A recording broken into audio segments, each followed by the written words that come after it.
9 महीने के बाद सुनीता विलियम्स और बुच विल्मोर धरती पर उतरने जा रहे हैं। भारतीय समय के अनुसार 18 मार्च सुबह 10:35 पर सुनीता विलियम्स और बुच विल्मोर का अंतरिक्ष यान ISS से धरती की तरफ रवाना हो गया।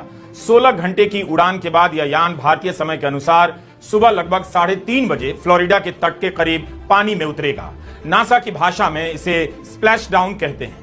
हम जानते हैं कि भारत में औरंगजेब की कब्र में दिलचस्पी पैदा की जा रही है, लेकिन सुनीता विलियम्स और बुच विल्मोर की घटना की नजर से देखिए तो पता चलेगा कि कब्र खोदने की राजनीति आपको अंतहीन गड्ढे में धकेल चुकी है। सुनीता विलियम्स और बुच विल्मोर अंतरिक्ष यात्री की वेशभूषा में क्रू ड्रैगन फ्रीडम में सवार होने से पहले स्पेस स्टेशन में रह गए 7 अंतरिक्ष यात्रियों से विदा ले रहे हैं।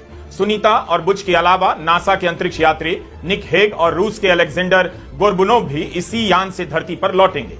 निक हेग क्रू ड्रैगन फ्रीडम के कमांडर हैं। सब कुछ कितना सामान्य है, इसे किसी मीडिया इवेंट में तब्दील नहीं किया गया। सुनीता और बुच को लेकर स्टार लाइनर जून 2024 में एक सप्ताह के लिए ISS गया था, लेकिन तकनीकी खराबी की वजह से इनकी वापसी नहीं हो सकी।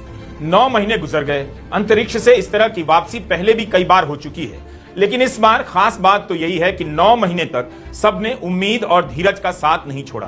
बिना धीरज के विज्ञान कहां सफल हो सकता है। स्टार लाइनर की खराबी को विज्ञान ने एक बड़े अवसर में बदल दिया।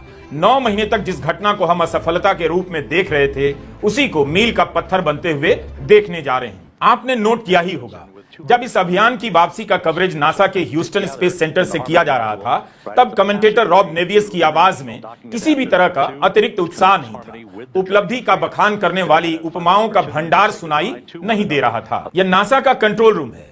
यहाँ की गतिविधियां सामान्य नजर आ रही हैं।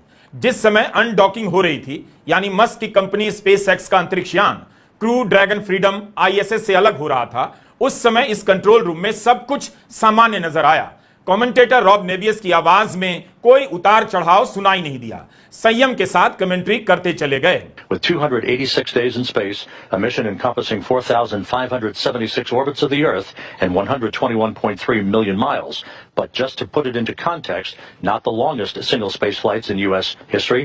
That distinction belongs to Frank Rubio, who remained on the station for 371 days when his Soyuz spacecraft experienced a coolant leak. He's followed on the list by Mark Vande Hei with 355 days, Scott Kelly with 340, Christina Cook with 328, and Peggy Whitson with 289 days in space. So although Williams and Wilmore have in fact had an extended mission, it's not a record-breaking mission.